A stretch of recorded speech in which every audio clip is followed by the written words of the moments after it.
Hello and welcome to the MBOM podcast, where you'll learn to master the business of yoga.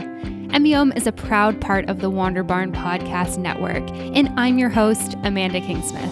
I'm a 500-hour registered yoga teacher, a yoga business coach, and a total business geek. Here at MBOM, you'll learn everything you need to know to create a sustainable yoga business by learning from myself and guests from around the world about how they built their yoga businesses, and about how you too can become a successful yoga teacher, studio owner, and much more. All right, let's dive in. Hello, everyone, and welcome back to another episode of Mastering the Business of Yoga. I am super excited and very grateful that you're joining me here today for this episode of the show. And if you guys listened to the last episode last week, then you got a little bit of an update about what the new season's going to look like, as well as a little life update of what I've been up to for the last 4.5 months while we haven't been releasing live episodes. And I'm really excited to be here today with you, kicking off the brand new season of MBOM. And we're kicking off this season with a really awesome interview with a really awesome guest. So here on the podcast today, I'm joined by Kaisa. Kaisa is a personal trainer, fitness educator, and social media influencer known for her fun and innovative ways to get people moving. She's the owner of KaisaFit and has developed her own method of movement, which she shares daily with her clients and social media followers worldwide. She lives and teaches by the motto that health is a feeling, not a look, and believes wholeheartedly in her mission to get people around the world up and moving. And her mission and values and the business she's created is one of the reasons why I was really excited to have Kaisa on the show. So in this episode of the podcast, Kaisa shares how she started KaisaFit on Instagram, what it's been like to grow an online fitness brand and launch her new brand, Just Move, what it's been like navigating being a social media influencer, as well as business lessons she's learned throughout her career, and much more. So we are talking about a ton of good stuff in this episode, and I'm really excited to share it. And even though Kaisa isn't a yoga teacher, I feel like because she's created her own brand, her own business, she's worked online as well as trained people in person, and has just a really amazing overall view, why, business, all that type of stuff. I think that there's a lot that we can connect from the fitness world that she lives in to the yoga world that many of us are living in. So hopefully as you hear her talking and you listen to her story, what she's built, the business lessons, you'll be able to directly apply these to your yoga business. Before we dive into this episode, I want to give a little shout out to the sponsor for this episode, Offering Tree. If you guys have listened for a while, then you know that I love Offering Tree. Offering Tree is my go-to recommendation for yoga teachers and studio owners for their businesses. I'm going to tell you guys more about Offering Tree in a little while, but if you guys do want to check them out, head on over to offeringtree.com/MBOM, and we've got a little discount for you there. All right, let's get into it. Without further ado, here is Kaisa. Welcome to the podcast today, Kaisa. I'm really excited to have you here with me today. I am very excited to be here. So thanks for having me. Absolutely. And where are you joining us from? I am in Seattle, Washington. Oh, amazing. I told you before we hit record that I live in central Mexico, but I'm actually from Western Canada. I'm from Alberta area. So just kind of northeast of you. Yeah. Wow. Quite the difference. How long have you been in Mexico for? Full-time since fall of 2020, part-time since fall of 2017. Cool. Amazing. Yes. I was pretty over Canadian winter. I totally hear you. I am over Seattle weather, period. Yeah, for sure. For sure. A lot of rain, a lot of gray days. It's a lot. Yes. And we've got so much good stuff to talk about. So I'm excited to dive in, but maybe we can back up. Can you tell me a little bit about your background, how you got into personal training, fitness, all that type of stuff? Yeah, I'll give you the short end so that we can kind of dive in if anything sounds interesting. But I was basically a mover my entire life. Like I was into any sports I could get my hands on. I eventually went to the University of Washington and was an athlete there. So I did track and field. And was just very injured. And so I kind of came out of college, one, thinking that I wanted to go back to school and become a social worker, but two, also knowing that I needed to learn about my body. And so it seems like very obvious from the outside that I would end up as a coach, but I never imagined. I only became a personal trainer to just get the information and to be able to kind of heal my body. And then I was dead set on going back to school and becoming a social worker. In the summer, before I was deciding, schools and what to do to go back to a master's program, a friend had asked me to coach a boot camp. And over many months of finally convincing me, I said, okay, fine, I'll teach like this one boot camp. And literally within the first 10 minutes of the boot camp, is something just like hit me over the head. Like how did I not put two and two together? I absolutely love movement. Like movement really saved my life growing up and has many times over. And my love and passion for movement and working with people came perfectly together. And so that was kind of the start of my road to becoming a coach and a personal trainer. It's been a roller coaster ride throughout that journey. And it's been about 15 plus years that I've been a personal trainer. But I really wanted to bring movement to the masses. And so I had always looked for the ability to have a platform to share my beliefs and just movement. And so that kind of is what led me on to social media. So that's the bulk of where my career is right now. Yeah, no, that's really awesome to hear. I love that, movement was just a part of your journey right from kind of day one. And I'm curious at what point you joined social media and kind of like what the platforms looked like at that point in terms of, I guess, like fitness and personal training. Like what were people doing on the platforms at that point? Yeah, so they were non-existent. So I'm 36 years old. Facebook was around when I was in college, but it was only available if you had an EDU. And it was really just a social kind of like networking platform. When I was a trainer, when I started to realize that I wanted to be able to bring movement to more people, just because I felt like movement was this really exclusive thing. It cost a lot of money. It cost a lot of money to be in a gym period. And then to get personal training, I kept thinking like, how do more people have access to this? And the only thing at the time was Jillian Michaels on The Biggest Loser. And I kind of like my belief with movement is the exact opposite of trying to help people lose weight. Like I really believe that movement is a way to empower people to realize that they're more than their body, but they also want to be able to take care of their body. And so I knew like, okay, that show's not going to be the thing for me, but it gave me the idea and the awareness that there could be a platform at some point in time. So several years later, when Instagram became popular, that's when it kind of hit me that there was an opportunity to be able to share my message with the masses. Now, nowhere in that did I ever think that that would be a career. Like, did I ever think that you'd be able to turn that into basically like my job? I just knew that if I could share my message and people could experience that like around the world, that was going to be the start of unlocking what I wanted to do. So kind of like, I always knew my North Star. I didn't know exactly how I was going to get there. Yeah, that's really interesting to hear. And so can you walk us through kind of, what how you started your business and what it looked like when you first started, I guess, on social media and, started kind of building your own brand and training and that type of thing?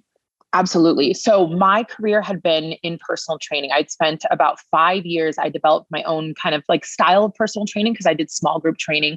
And then just to kind of give you the roller coaster ride, at a certain point in time when I realized like I just was not content, like I was not fulfilled in what I was doing, even though I had a 6-figure business at 25, 26 years old, I was like from the outside world, looked successful. I just knew that like, this is not why I'm here. Like I'm here to do something different. And so I did take a little detour and go back to school and get my master's in sports performance. And it was during that time that I kind of realized Instagram was the thing that I needed to put energy into. And so for me at the time, recognizing that Instagram was going to be a platform that I could share my message with the masses, what I knew, because I wanted nothing to do with the carrot of weight loss or changing the way that you looked or kind of like sexualizing my body as fitness often does. I knew I had to do something different because social media is eye candy. And I knew I had to be able to stand out and grow a following in a certain type of way. And so I started developing my brand at that point in time more subconsciously. So I knew I wanted movement to be fun. So I was always in a really fun, beautiful, mainly outdoor location. I wanted things to be exciting. So I did just like really fun, creative, exciting movement. I had fun outfits on.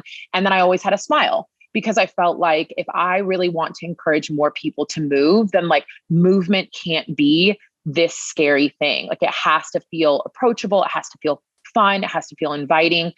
So I would say that's kind of like where my brand as KaisaFit started. Like I wanted people that were maybe just like sitting on the couch, scrolling through things to be like, this is really fun and exciting. Maybe I can't do what she's doing, but I want to try something. And so that's where my brand started. And from there, I always knew that my goal was to be able to get to a certain point in time where at that time I equated it to a number of followers, but that I would earn the right to have my own movement platform. And so 2 years ago, that finally kind of came into existence, and that is Just Move. But for, I don't know, Amanda, 5 years, I was working on social media to build that platform and to create enough awareness of who I was that people would eventually want to buy my own product. Yeah, wow, that's amazing. And I want to talk about social media just a little bit more before we kind of move into the other stuff, because you've built a massive following. Like you have, I think, over 1 million followers on Instagram alone, which is super impressive. And I'm curious, how you were able to, like, specifically what you did to be able to grow your following that big and then maintain it, especially through like the roller coaster ride of Instagram itself. Like when the platform's like, hey, now we're changing the algorithm. Now we're changing what you need to do in order to actually get people to like things. What has that whole journey been like for you? Yeah, it's been hard. I'll just be very, very honest. I think the thing is like, what is the hardest part about it is that you are pouring your heart and soul into something that ultimately at the end of the day, you have zero control over. And so when I was first starting on social media, there was no game of algorithm. Like it was just literally chronological order. It wasn't a moneymaker. It wasn't a marketing machine yet. And so I will say, first and foremost, being totally honest and transparent, I was on an initial wave of Instagram that allowed me so much more access to humans and like visibility than people could get now if they just started.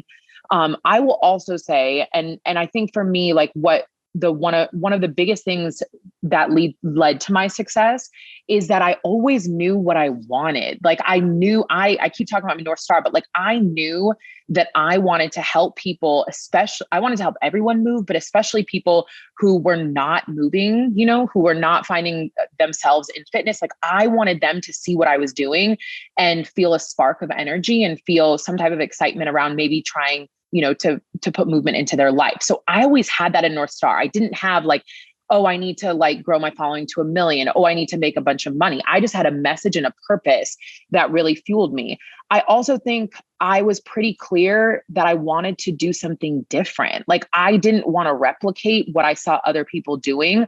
I wanted to be my own person, to do my own thing. And I wanted to kind of be able to do that very loudly. So in a world where, I hate to be blunt, but like in fitness, sex sells. And that's what a lot of people were kind of leaning into because that got you the likes and the views. I wanted to do the exact opposite. Like I just wanted to make sure that like the way that my body looks wasn't what was getting people to follow me. So I never highlighted that. I wanted to be really fun and creative. Like one of my biggest workouts is like a toilet paper workout. Like I worked out with the most random equipment. Like I just wanted to bring this really fun and exciting and new way of thinking about movement to the platform and eventually obviously like to the people. Hey, yoga teachers, we're just taking a quick break from the podcast to talk about Offering Tree. If you guys have been listening to the podcast over the last couple of years, then you know that Offering Tree is my go-to software for all things yoga business for yoga teachers and studio owners. Offering Tree is the perfect software if you have a yoga business where you have group classes that you're running, workshops, retreats, videos that you want to put into a library, courses, one-on-ones, and more. You can do everything from the same platform, which is one of the things that I really, really love about Offering Tree. Plus, you can do it with an affordable price and just one password, so you don't have to remember all the different logins and all the different payments that you're doing. And one of the things that I also really like about Offering Tree is that they're constantly making updates. So just over the last couple of months that we haven't been recording new episodes, they have had so many updates and cool features that have been releasing. So I'm going to be telling you more about those over the next couple of weeks as we dive into this new season of MBO. But if you're looking for a platform that is functional, easy to use, that can get everything in your yoga business into one place, then Offering Tree might be it for you. To get started today, head on over to offeringtree.com/MBO. You can sign up for your free trial there and also get a discount that Offering Tree generously offers listeners of the podcast. Once again, it's offeringtree.com/MBO. All right, now back to the episode. Yeah, that's amazing. I love that you approach this from, your own perspective and who you are. Cause I think that sometimes people they have an idea, right? Or they want to do something and they kind of look at what other people are doing. And sure, we should look at what other people are doing, get a sense for what's out there. But I think a lot of times there's oh, I like this, so I'm going to try to be like this person. And I think the reality is that doesn't work, right? It works to connect with your people when you're exactly who you are. And I love that your message was more about, movement and feeling good in your body rather than this goal of hey, I want to be in this size jean or this size dress. I think that's definitely more aligned for me. And, obviously you've been able to grow a big following and you have a very successful business. So I think there's a lot of people out there that resonate with that. They want to see a real person doing real things and talking about, feeling good mentally, physically, as opposed to just looking good. So yeah, really appreciate that about your business. And I'm curious about Let's Move. At what point did you start doing that? Yeah. So Just Move was basically my motto. It had always been my goal to help people. It was just my saying, when all else fails, just move, just figure out something to do. And so that kind of existed as my motto. And then on the other side, I always knew that I wanted to be able to create a platform that I had full control over, to be able to put out, workouts and movement to the masses. And so it was always a goal to be able to create Just Move. But I would say about 2.5 years ago, we had essentially been selling singular products. And so they were programs that I was creating, and we were selling them and we were doing good. But at a certain point in time, we just realized that subscription was the way that we needed to go, and a platform that supported subscription with other coaches was going to be what we needed to do next. Because I love coaching and I think I'm a great coach, but not everyone in the world, is going to resonate with me. And so if my overarching goal and North Star is to help to get the world moving more, I needed to have other coaches that were on the platform, sharing their versions of movements. And so Just Move was always a goal, but it came into kind of fruition right after the head of the pandemic. So I think, so it's 2 years old, which was a very interesting time to launch. But we just are so steadfast in our message that health is a feeling. It is not a look, that we are there to offer movement for everybody and every body. We really specialize in making sure that we have movement that meets anybody where they're at. And so we have true beginner workouts that I call start. So that's a level. And then we go beginner, intermediate, advanced. We have dance, yoga, we have any movement that you could possibly think of. And then we're always trying to expand. So Just Move is in constant evolution because I'm in constant evolution, but movement is, and the coaches, and just with the goal of bringing movement to the masses. Amazing. Yeah. Thanks for sharing that. And my apologies. I definitely said Let's Move. So thanks for correcting that as well. I was looking at your bio and I know you were a part of the Let's Move campaign with Michelle Obama, which is also very badass, and got those two mixed up since they're very similar, but that's super cool that you were able to do that. And so I'm wondering if you would be willing to kind of maybe walk us through the different aspects of your business in terms of areas in which you're able to bring in revenue. Because I think for a lot of people listening, it's they want to have a successful business and they're kind of how do I actually do this? Do I focus on my energy in Instagram? Can I actually make money from that? Do I focus on the one-on-ones, working with people that way, something like a subscription, like you were talking about? So can you walk us through kind of the different places in which you bring in your revenue? Absolutely. Okay. So I'm a very visual person. So I technically have 2 separate companies.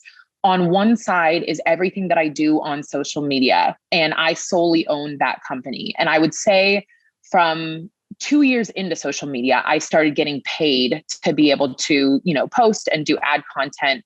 And that was such a luxury because that afforded me the opportunity to be super risky in the movement side of things, which would end up being Just Move. But it was about 3 years ago when I kind of had realized that I had gotten as far as I possibly could on my own. I just had a very clear understanding that I wanted to do a lot more in terms of the growth of my business, and that I had reached like my potential, honestly, at, like I was at my peak. And so through the course of like fate, I was introduced to my current business partner, Craig, and we formed a separate business, which is the other business I have. So that's KaisaFit Productions, what him and I created. And I was still working with all of my social media companies and all of my advertisements. And so for me, like I always think when people are going to be risky, like I think it's very important to be risky and to bet on yourself, but you also want to have some type of a buffer and set yourself up for success. So very early on in my career, when I was trying to pour everything into social media, and for 2 years, it was making me no money, I still trained on the side. So I still trained, I did personal training to be able to kind of like live and to be able to have a roof over my head and feed myself. I made very, very little money doing that because I was only training 2 times a week. And then I was spending 60, 80 hours, like insane amounts of time creating my social media content and trying to grow that social media channel. And so over the course of like my years, I've learned through experience that I need to have something that kind of just makes sure that I can cover the bare minimums. And then it gives me, it's like this anchor point that then gives me the possibility and not the freedom, but it just like, it propels me to feel like I can be a little bit riskier in other things that I want to do. And so the same thing happened. And Craig's and my business, which is KaisaFit Productions, we could be riskier in that because I had a little bit of like a safety net with the money I was making on social media. So we got to try a lot of things. Like in the beginning of our a career together, we were selling singular products. Like no way in hell did I think that our mobility program that I had created on a whim on my iPhone would sell like 100,000 courses. Like, so we just were so adventurous and risky. And we knew that our North Star was like, we wanted to get the world to move, but like, we were very clear, like, we don't know exactly what's going to resonate with people. We know what we're not going to do. We're not going to sell weight loss, but we're really open to figuring out what we might do. And so I think that's like a huge piece that I don't want to say like, don't just go out and be risky and like take all the chances you can without kind of thinking things through about how you're going to survive. But like, see if you can set yourself up for success by having a safety net, by having something that you know that you can afford the bare minimums of your life, but then also like allows you to take risks. Because if we had not been set up that way, we would have never evolved into understanding that Just Move was a platform that we needed to create. And now 2 weeks ago, launching another brand, which is Start Moving, was something that we really needed to lean into. And it's all because I've been somewhat smart in knowing that I can cover my bases, but also really, really willing to test things out and to go through epic fails, Amanda. Like that's the thing that people don't understand. Like from the outside, it's very easy to say like, oh, wow, you're successful. Holy shit. Like from that little image that you see are a million failures that have kind of led me to where I'm at today. Yeah, I appreciate you bringing that up because I think it is, especially for somebody like yourself who's, you know, working on their like next big launch and stuff like that. I think for somebody starting out, it's easy to be like, oh, well, it's great that she did that, but I could never do that. And I think a lot of times, I mean, this is with everyone who's successful, right? Like you often hear like people have started maybe 5 or 10 businesses before they find that thing that really takes off. And, you know, I'm not sure if that was the case for you in your life. It sounds like maybe you kind of found this thing that you're passionate about early on, which is really amazing. But it's like, even within that, it's like trying thing after thing after thing, like throwing spaghetti at the wall and seeing what sticks and then being like, okay, that sticked. How do I lean into that while trying the other things, right? Like continuing to just throw that spaghetti. 1000%. And I will say the thing is you really do have to figure out what your purpose is though. Like you really do have to figure out like, is your purpose that you just want to make as much money as possible? Well, then you're not going to be like, you're going to be okay throwing a bunch of noodles and just starting to learn the lessons and see which one sticks. For me, like, yes, I definitely want to make money and I'm driven by money, but my purpose is to help people get up and get moving without the carrot of weight loss. And so no matter what was happening with that mindset, I always knew that like, even if I was failing, I was learning a lesson that was getting me like even an inch closer to where I wanted to go. So I will say, I do think it's really important when people like, I think it's important for people to get very clear with themselves as to what they actually want to achieve. Like, what is your North Star? What's the thing that like, when all else is failing, when I have $0 in my bank account, what's going to be the thing that motivates me to keep going after this and to keep trying and to keep failing? And if you are an entrepreneur, like you have to be very connected to that thing and like very driven by that thing. And it has to be real. Like it can't just be some made up thing. Like you're going to lose interest and you're going to lose hope really quickly on your journey if you're not being honest with yourself, because it's hard. I've had $0 in my bank account more times than I can count. I've always bet on myself, but like it's not even easy ride today. Even though from the outside you can say like, yes, we're running some successful companies. It is hard. There are always challenges every single day and there are always sacrifices. But for me, I'm so passionate and so motivated by what my purpose is in life. And I'm so connected to that even on hard days, like I know why I'm doing what I'm doing.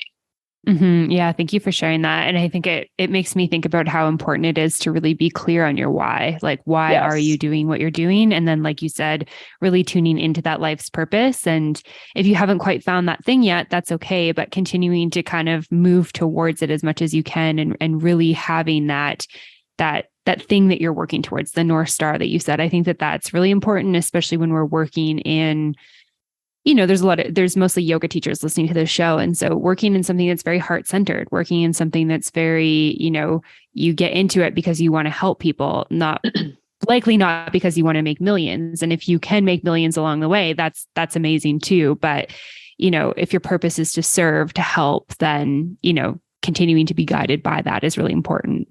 Yeah, absolutely. Absolutely. And so one of the things I'm curious about is, first of all, I wanted to ask about, working with companies and doing ads with Instagram, because I think this is something that I think we've probably all been pitched by somebody in our DM saying like, hey, be an ambassador for this clothing brand or, this thing, et cetera, et cetera. So I'm curious for you, how you've gone about figuring out like who you're going to work with, how you negotiate that, how you figure out like what's a yes, what's a no for you. Because obviously when you have a big following and you have these people that really trust you, you want to maintain that trust. And it's not worth like a little bit of money to kind of break that trust. So I'm curious how you navigate that. Yeah, well, you just hit the nail on the head for me. Like, because I knew that Instagram was a means to an end, I knew that it wasn't my end, which means I just didn't say yes to anything. The audience that I was cultivating was so incredibly valuable to me, because eventually I wanted them to belong to my own platform, which is now Just Move. And so that was always very clear to me. If there were companies, for example, like a flat tummy tea or like things that even if they were going to give me mass amounts of money, if it didn't align with who I was, it was just the easiest no. It is difficult to navigate brand partnerships. I will tell you that in the very beginning, it was brand new. So not only did I not know what I was doing, brands didn't know what they were doing. They didn't know the value of social media. It was trial and error to figure out my own worth. It was trial and error. No one says like, oh, you have this amount of followers, here's what you can charge. Like no one said that back then. And so it was really me trying to figure out like, yes, like what's the time and energy it takes for me to create this content, but also like, what is the value of them being able to be in front of like 200,000 or 500,000 or wherever I was at that time with like really engaged audiences. And that was literally me throwing out numbers, people saying yes too fast and me learning like, oh, that was too low. Or people saying no too fast and then not leaving any room to negotiate. So I just kind of started to come up with what my numbers were for a post and for stories. And then depending on the brands that were reaching out to me, like if I really loved that brand and wanted to work with that brand, I was willing to negotiate. There are also certain things that I did for free because it was such a good look. Like I remember in the very beginning of my career, Beats by Dre, the headphone company, wanted to do a collaboration and they essentially wanted to pay me nothing. And for me, of course, like ego wise, I was like, okay, well, I'm worth more than that. Then that's an absolutely hell no. But then I realized like I can leverage that. Like if they're going to film a whole commercial with me and I get to post that on my page and no one knows I didn't really get paid for that, it looks good to other brands. And so my value then goes up. And so I made really strategic choices back in the day about who I was partnering with, what it looked like, and then, what I was getting out of it. It's not always financial. I have partnerships right now that bring a lot of value, I feel like, to the team. I hate calling them followers, like the team on social media, that gives them opportunity for discounts. And just like, I feel like that's a value. They align with what I'm doing, and they may not pay me exactly what I want, but it's a win. I'm getting a win out of it. So it's very difficult. There's no right or wrong way. It comes with a lot of trial and error, and it's very saturated at this point in time. So it's a lot more difficult to get brand deals now than it was when I was first coming up. Yeah, I appreciate you being so candid and sharing that with us. So thank you. And yeah, I think, I don't get pitched for a lot of brand deals on Instagram because I don't have a very big following, but I have had the would you like to be an ambassador for this, bathing suit company, or I don't know, stretchy pants, athleisure, that type of thing. And it's usually like, we'll give you a discount so you can buy your first outfit. And I'm like, yeah. Well, I have bathing suits and I have athleisure from brands that I like. So if I'm going to spend money, it's probably going to be on the stuff I want. And if I'm going to share it with the people who do put their trust in me and follow me, it's going to be stuff that I've been, teaching in, practicing in, working out in, hiking in, traveling in for years and years. It's not going to be something that I just got a discount on and bought off the internet and then get a little kickback on. And let me underline, the kickback is so minimal, Amanda. So it's not worth, if anybody is getting pitched these, I will just say, unless it's a brand that you absolutely love and it's a good business look for you, the ambassadorship programs like that are set up for them to win, because no matter what, here's the thing, even if you didn't sell anything, the awareness, even if you have 500 followers, the awareness that company gets by being in front of your followers is already worth something. So you should already be getting paid something just for them to get exposure to your followers. So it's literally only set up for them to win, because if a product's sold, they don't mind giving you a little kickback. The kickback is so little, you'd have to sell millions of them to make any money. So yeah, I was like, the ambassador programs are just really not worth it. Mm-hmm. Yeah. Thanks for confirming that. That's always been my thoughts as well. And kind of in a similar strain, I'm really curious, especially because so much of your business has been, through social media platforms. How do you kind of balance the hey, I'm giving you guys a lot of free content, here's paid content? Because I know this is something for me as well. The podcast that people are listening to right now that we're doing is free for everyone. And so we have advertisers and stuff. That's how I get paid off of this, and then selling my own products and services. And, I know people don't like, having ads on things and paying for things and whatnot. But at the same time, it's like those of us who create content also need to pay our rent and our bills and stuff. So I'm curious just how you find that balance between here's my free content, here's my paid content. Oh, there's no balance. There's literally no balance. It's a roller coaster ride. I would say in the beginning of my career, it was so off balance because all I was doing was creating free content and I had nothing for them to buy. But because I was so clear that one day, maybe 5 years later, whenever it's going to be, I will have grown a following enough on social media that when I hand them the opportunity to buy something from me, they will see value in that and I'll be able to convert them as now customers. So that was my win. I knew why I was creating free content and I was totally okay with it. But it's very, very difficult. And I will say, I'm not quite sure I'm doing it right. But I just always knew that it's such a saturated market, the wellness fitness space, that I wanted people to experience me to know that I have something different to offer that they can't find anywhere else. So it's very clear now that because I have programs and products and things that they can purchase, you're not going to get a full program on my social. You're going to get tons of tips and tricks, especially on my YouTube, you can get full length videos. But if you really want to be invested in your movement journey, at some point in time, you will need to purchase something. So I feel like I give people just enough to do it on their own. And the people that are going to like be scrappy and find things to do on their own for free are probably never really going to purchase from you anyways. And then on the other side, like I give people just enough that they get to experience what it's like to move with me, that hopefully they want to move more, which means they upgrade to a subscription or, a product purchase.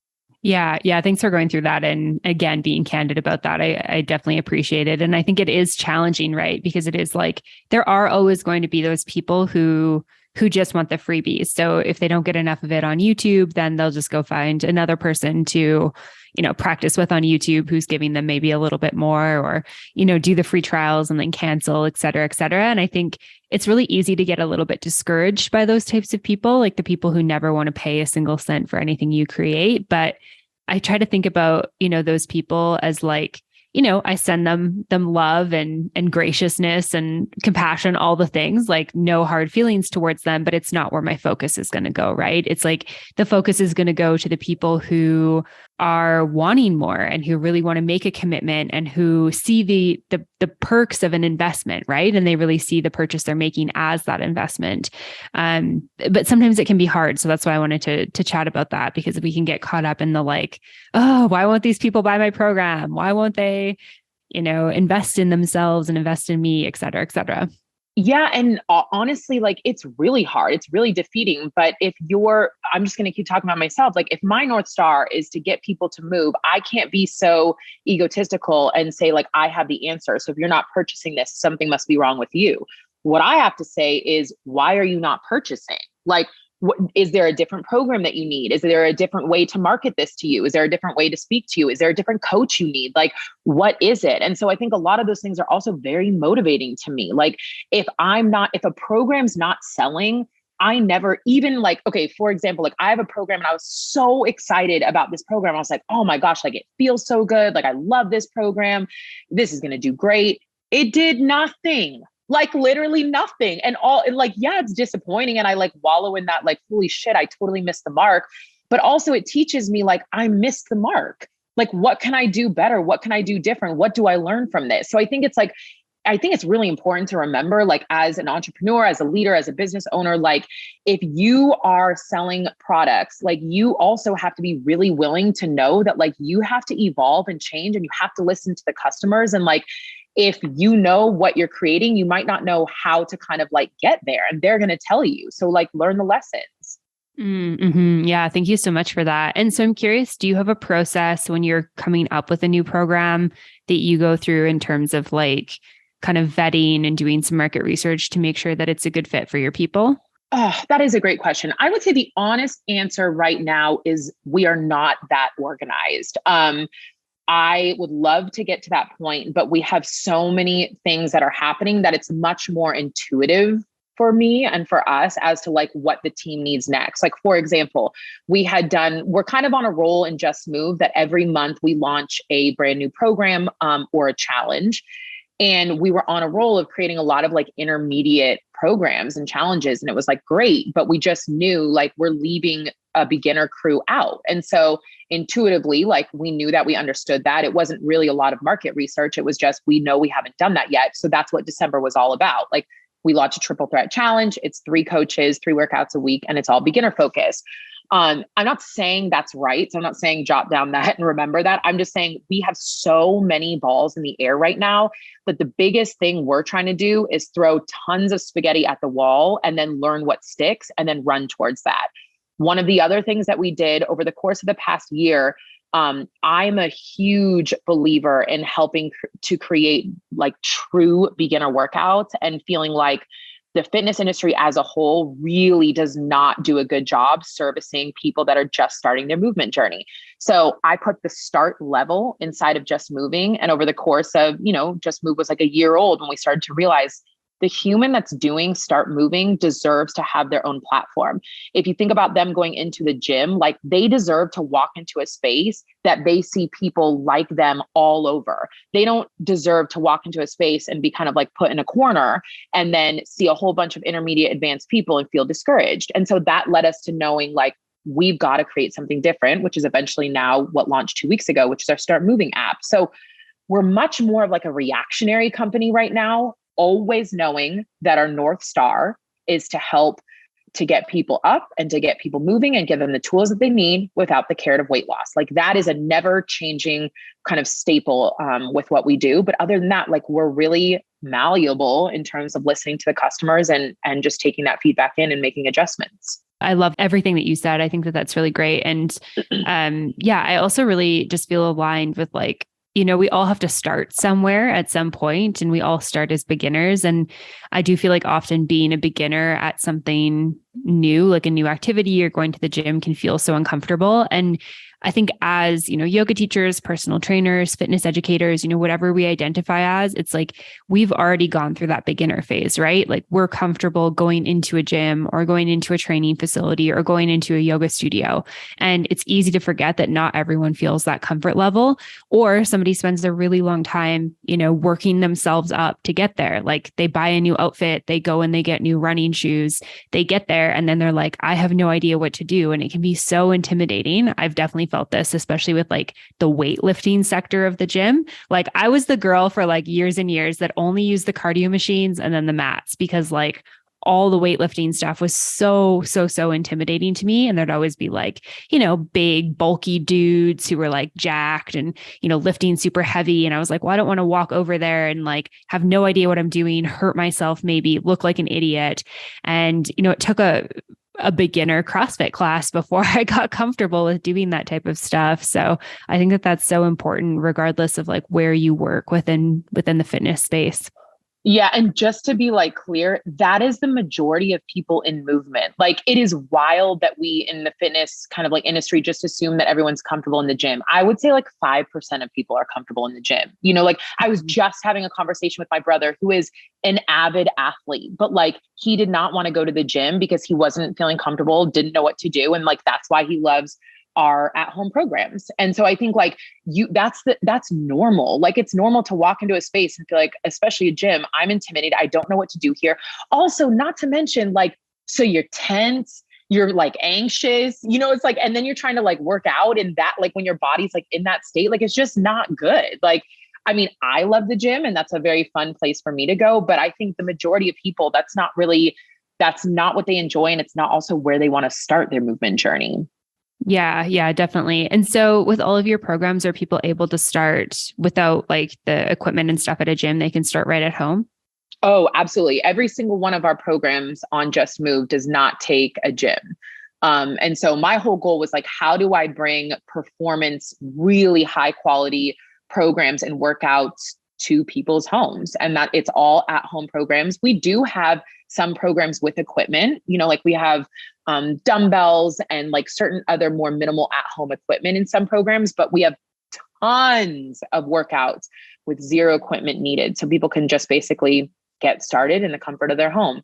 And really a lot of what I do from my career as an in-person coach is just learning that when people understand the basics and the foundation, they build so much confidence and feel so empowered in their body that like they can end up doing whatever they want to do. Like so many of my clients came in middle-aged, older women. That's like really who I catered to, came in feeling like I can't even lift my arms over my head. I can't squat. I don't even know what to do. I can't do it. And over the course of time, when you build up a foundation where people are aware of their body and can be connected to their body through very basic forms of movement that then progress, like it's just so empowering. Like one of my clients I'm specifically remembering, she came in literally, Amanda said, like, I can't reach my arms over my head. I can't do anything. We worked on squatting to a box for probably a year. 3 years later, she's deadlifting like 170 pounds. Like the sky's the limit when you build a foundation and when people like feel really comfortable and confident in their body. And like, that's what it's all about. So I feel like that's what we do a really good job in offering. Yeah, no, that's really inspiring and super awesome to hear. And yeah, I love that. I love that whole approach. And I think that that's, amazing, especially, we're kind of post-pandemic at this point, or at least the majority of the world is and whatnot. But, during the pandemic, I feel like a lot of people really struggled with this. And I know it was like a huge, change within the yoga space and, gyms being closed, people trying to figure out like, how do I still work out? It's like, if I don't have equipment, how do I do this? So I love that there's something that people can use in their homes if they're not comfortable with a gym, if they don't have access to a gym, if they can't afford a gym, if they're traveling, they can take you with them. I think that that's super, super awesome. Thank you. Yeah, I'm very proud of like what we have to offer now. And I think it's like it's definitely been a big step in a direction that's like very motivating to me. It's like I worked for my entire career to get to the point to like be able to offer this to people. So it is amazing. I mean, we have a ton of work to do. And an industry that's so competitive, we will forever have work to do, but I'm grateful for where we're at. Yeah, absolutely. As you should be. I think it's super, super amazing achievement to celebrate. And, you know, you can look ahead to what's next, but then also celebrating how far you've come, which is awesome. One question that I love to ask everyone on the show as we start to wrap up is business lessons that you've learned through your career. And I know we've talked about lots of good stuff already, but I'm curious if you can think of any, you know, business lessons that you've learned that we haven't discussed so far. I mean, we did discuss this, but I would just say like this is the biggest overarching kind of message in my entire career is like lean into failures and like really do not shy away from failures. And I think that like movement really taught me that like you fail every time you're in the gym and trying to do things. And like when you're trying to get better and when you're trying to kind of like basically step your game up, like you have to be willing to push the boundaries. And the same thing is very, very true in business. And I would say like earlier in my career, I was just I'm a perfectionist by trade. Like I was so afraid and like it was debilitating to think of like I might make the wrong move and I might fail and it might like all fall apart. And the reality is like failures have been the most impactful thing on this journey for me because I've learned that I'm resilient and, you know, you can make it through a failure, but also you get to learn all the lessons of like what failed and why did it fail and like how to do something different. So my biggest overarching lesson for myself constantly, and then what I love to share with others is like, be hungry for the failures. Like, don't just go out and like fail just to like say I failed, but like be hungry for like the lessons that you can learn. Like successes are amazing, but the most impactful changes that we have made have always come from failures and learning the lesson and pivoting. Yeah. Yeah. That's a great one. I completely agree with that and can resonate with that in my own business as well. Any others that come to mind? I mean, I think also the biggest thing, which I guess we've talked about too, is you have to have your North Star. If you are in business just solely to make money, I guess money could be some people's North Star. So I actually don't want to take that away. But like, if you really don't have a purpose or an anchor point or something that you can always kind of go back to be reminded of like why you're doing what you're doing, you're not on a sustainable journey. You will not be able to sustain the ups and downs and the inevitable, you know, kind of like highs and lows of what it takes to be in business. Like we have to be so durable. Like we have to be able to handle so much, like so many things that are like unexpected. But like I would say like the biggest thing for me is just making sure that I'm aware of that. And then honestly, taking care of myself. I think like one of the biggest things in business is that we can get caught up in like doing the things for others, doing the things for our business, but like your business is only as healthy as you are. And so even though my North Star is to get the world to move, like if I'm not moving, if I'm not taking care of myself, like none of that is going to happen. So I think like business is this massive daunting thing, but there's a few like key points of like figuring out why you're doing what you're doing, being okay that it's not always going to be successful. And just because it's not successful doesn't mean at one point in time it won't be, but like learn the lessons and take care of yourself along the way, because this is a long journey. Like I'm on this journey for the rest of my life. Like I have to be able to like stay healthy and continuously push this forward for a long, long time. Yeah, I think that that's huge. Like being able to have that like long-term sustainability is so important when you work using your body. It's huge. And I would say one more thing, because I always love to pop this bubble. If you're an entrepreneur, like if you're running a business, like there is no such thing as balance and having it all. Like this is the one thing, especially like when I talk to women, I'm like, let me just be clear. Like I have sacrificed almost everything to be at this place that I'm in business. And I will continue to make those sacrifices until they don't work for me. I am not in a partnership. I do not have children. I do not have a family. Like I have given up so many things in my life that most people would look at and like not want to give up. But it doesn't mean like I still love what I do and I'd make that choice time and time again. But I hope that people don't from the outside look at me and say, oh, she has it all. Like I really don't have it all. I have something and then I get to wake up every morning and be very, very passionate about. But I also am constantly reminded that because I work 24/7, I don't leave a lot of space for other things in my life. And like that's a sacrifice that I'm continuously questioning, but like always, I'm always reminded like I'm making the right choices, but like there's no such thing. I just call bullshit on people saying like, oh, you can have it all. Like you can't have it all, So I think it's like being very realistic about that too. Mm-hmm. Yeah, I appreciate you bringing that up. And I just had a baby 10 months ago. So I have, a little 10-month-old that's starting to move around and whatnot. And I feel like it's been very eye-opening to me kind of on the other side of it. And very much what you're saying, like you can't have it all. My business has had to take a back burner to showing up for my baby in the way that I want to show up for her. And did I want that? Yes, absolutely. I chose that, but there's still moments where I'm like, oh, my first baby was my business and I miss being able to put so much time and energy into it. But it's like at the end of the day, trying to balance it all is exhausting. It's so much.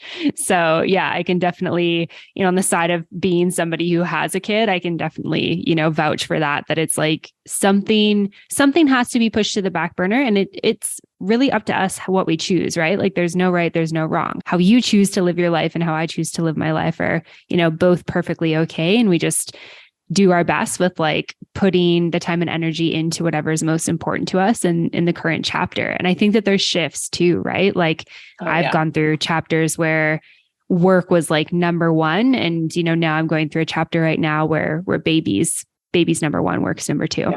Yeah.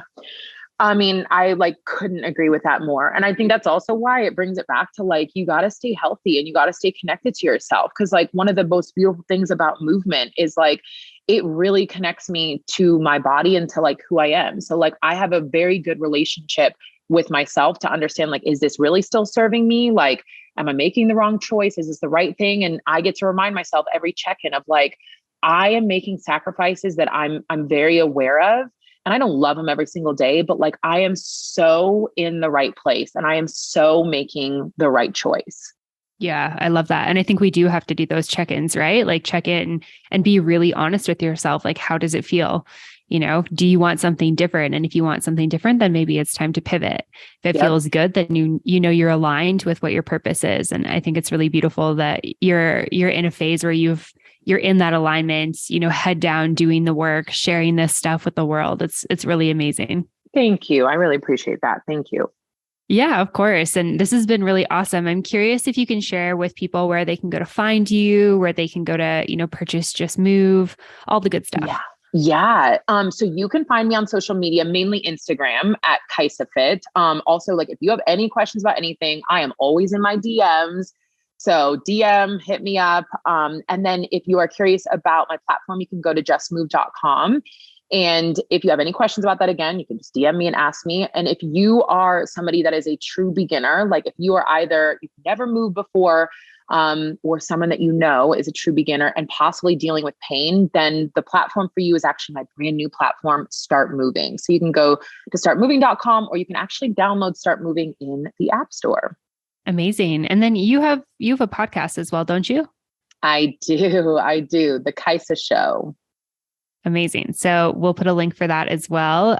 Links for everything will be in the show notes. And I just appreciate your time and energy today and making time to chat with me. I know you're super busy and this has just been a really awesome conversation. So thank you so much for that. Thank you for having me. I love this. I can't believe an hour went by, Amanda. Like this was such a great conversation. Thank you. I know. I was like, I have like 12 more questions I could ask you, but we need to wrap it up. We'll do a part 2. Yeah, I would love that. Thank you so much for today. Thank you. All right, friends. I hope that you enjoyed that episode of the podcast with Kaisa. I hope that you have learned a lot and that you've left feeling inspired and motivated for your own yoga business. And hopefully you can take some of the lessons that she has shared and applied them to whatever you're doing in the yoga, wellness, or maybe even fitness world. As always, a big thank you to Offering Tree for sponsoring this episode. You guys make sure you go give them some love, check them out on social media, check out some of their upcoming webinars, and head on over to offeringtree.com/MBOM to learn about all the things. And of course, thank you for listening to this episode of the show. I'm so happy to be back with this new season, and I'm so grateful that you are tuning in. All right, that's all from me. I will see you next week. Bye for now. Thank you so much for tuning in for this episode of the podcast. To find links, notes, resources, and everything mentioned in today and all episodes of the show, you can head on over to mbomyoga.com. You can find the podcast and myself on Facebook and social media at Mastering the Business of Yoga. And I would love for you to join the private Facebook community, Yoga Business Badasses. If you have any questions, comments, or feedback, please make sure you reach out to me at info@mbomyoga.com. And last of all, if you enjoyed this episode of the show, please make sure you hit subscribe and leave a review for the podcast. It would mean the world. Thanks so much for listening, and I'll see you next week. Namaste.